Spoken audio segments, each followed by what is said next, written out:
अगर तू हारता है इस मैदान के अंदर, ये हार नहीं, ये हार तेरे गुरु की है, ये लानत है, ये लाज है तेरे को गुरु की। तेरे हारे हार गुरु की, समझ मेरा मन मितारे। और कायर काजे, ये कायरों वाले काम करने से लज्जावान तेरा गुरु होता है। कायर काजे सतगुरु लाजे, और यह बिगड़े कुल की रीता है। संतों का जो कुल है, संत मत जो कहता है, संतों की जो नीतियां हैं वो बिगड़ खराब होती हैं। इससे बेहतर तो ये तो पहले किनारा कर जा, लेकिन गुरु को लज्जावान मत।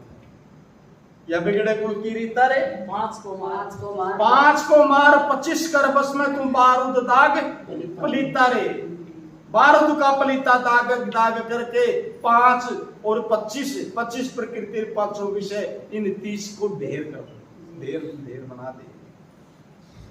बारूद ताग पलीता रे, दास हरपाल कहे शिशरे, हे शिष मत करिए गुरु को जीता। सतगुरु ने तेरा बिगाड़ा कुछ नहीं, सतगुरु को जीता ना बना। बेहतर तो यही है चुपचाप एक तरफ हो जा। क्यों? क्योंकि पाखंडबाजों की, अरे मन मतों वालों की जरूरत है ही नहीं। मैं हर सत्संग में कहता हूँ भाई, नहीं जरूरत है, नहीं जरूरत है, नहीं। क्यों तुम टाइम पर बात करते? क्योंकि किस्मत से तुम चल रहे हो, किस्मत से तुम्हें कुछ भी प्राप्त नहीं होना, कम से कम मेरे से तो होना ही नहीं। आज जिस दिन तुम लाइन पर आ गए ना, उस दिन कहने की जरूरत नहीं, सुध ही मिलेगा, ना मांगने की जरूरत।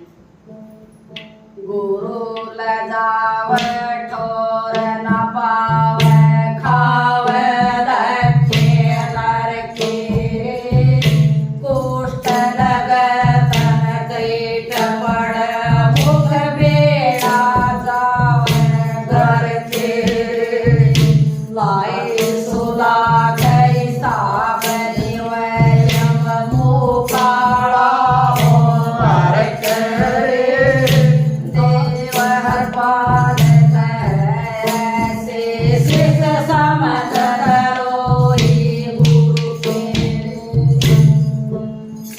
तो प्रमाण दे रे साखी, ये मत मानो कि सतगुरु दे तो शराब लाके दे, लेकिन यथार्थ है, शराब नहीं है, यथार्थ है।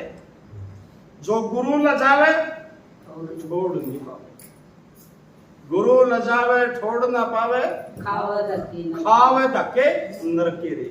नरक में धक्के खाने पड़ेंगे। क्यों? क्योंकि हमने सतगुरु का भी झूठ बोला। सतगुरु तन पिया, मन पिया, धन पिया, फिर तुम अपना मन के मत से चरण वाला होता कौन भाई? शरीर तेरा नहीं। क्योंकि जब सतगुरु का वाला गिरा, सतगुरु की बत्तो इसने इस पर जादू उठवाओ चाहे गोबर उठवाओ, किमें करवाओ। गुरु लजावे छोड़ ना पावे, खावे धक्के नरके रे। कुष्ठ लगे तन करी, कुष्ठ लगे यानी कोड लगे, कुष्ठ लगे तन कीट पड़े, कीड़े पड़ेंगे शरीर के अंदर।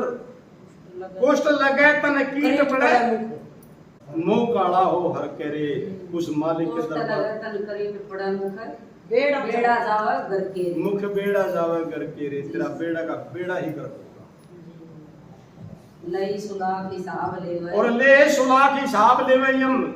यमदाद यम के दूत वो लोहे की सलाखें लाल कर करके तेरा जो है हिसाब देंगे। ले सुलाख हिसाब लेवे यम, मुंह काला हो हर करे।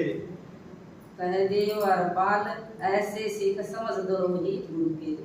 दास हरपाल के ऐसे शिष्य को, जो ऐसे शिष्य हैं ये समझो कि वो समझ द्रोही गुरु के, गुरु के शिष्य नहीं, वो गुरु के द्रोही।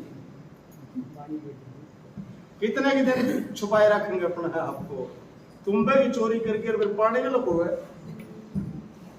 लुका गए हो नहीं। हजारों कोस दूर बैठा हो सदगुरु तेरे अंतर की जानते हैं, क्योंकि वो हजारों नेत्रों से देखते हैं।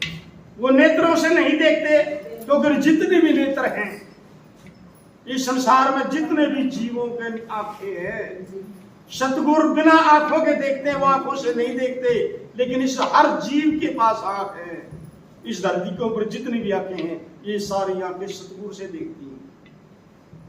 ये उसके द्वारा देखती हैं, लेकिन वो आंखों से नहीं देखते। वो कानों से नहीं सुनते, लेकिन संसार के जितने भी जीवधारी हैं सारे कान उनसे सुनते हैं, उनकी सत्ता से सुनते हैं, लेकिन वो कानों से नहीं सुनते। ठीक है, वो हाथों से नहीं करते, लेकिन जितने भी हाथ हैं सारे उनकी सत्ता से करते हैं। ठीक है, अब ये कहोगी ऐसा सतगुरु का स्वरूप, आप तो सामने बैठे दो या थाड़े देखो, मानोगे ना यह बात? नहीं, तुम शरीर को देख रहे। यहाँ महाराज रविदास ने भी फरमाया कि सतगुरु मैं तो था ना मानसी जानियो, कि हे गुरुदेव मैं तो अपना मानस से मानू था। मैं तो गुरुजी था ना मानस ही जानो, जब तक था अज्ञान अंधियारा, जब तक अज्ञान रूपी अंधकार छाया हुआ था सतगुरु मैं तो अपने मानस के रूप में देखता रहा। मेरी जात भी ओछी मेरे कर्म भी ओछे, और कह रविदास हमारा कि सतगुरु मेरी जाति भी ओछी मेरे कर्म भी माड़े है, या तो मेरे ईब शब्द माई मैं तो अपने मानस से मानता रहा। तो बहुत भाइयों के या भूल है कि ऐसे कैसे हो सकता है। ठीक है ना? हाँ बोल बेटा।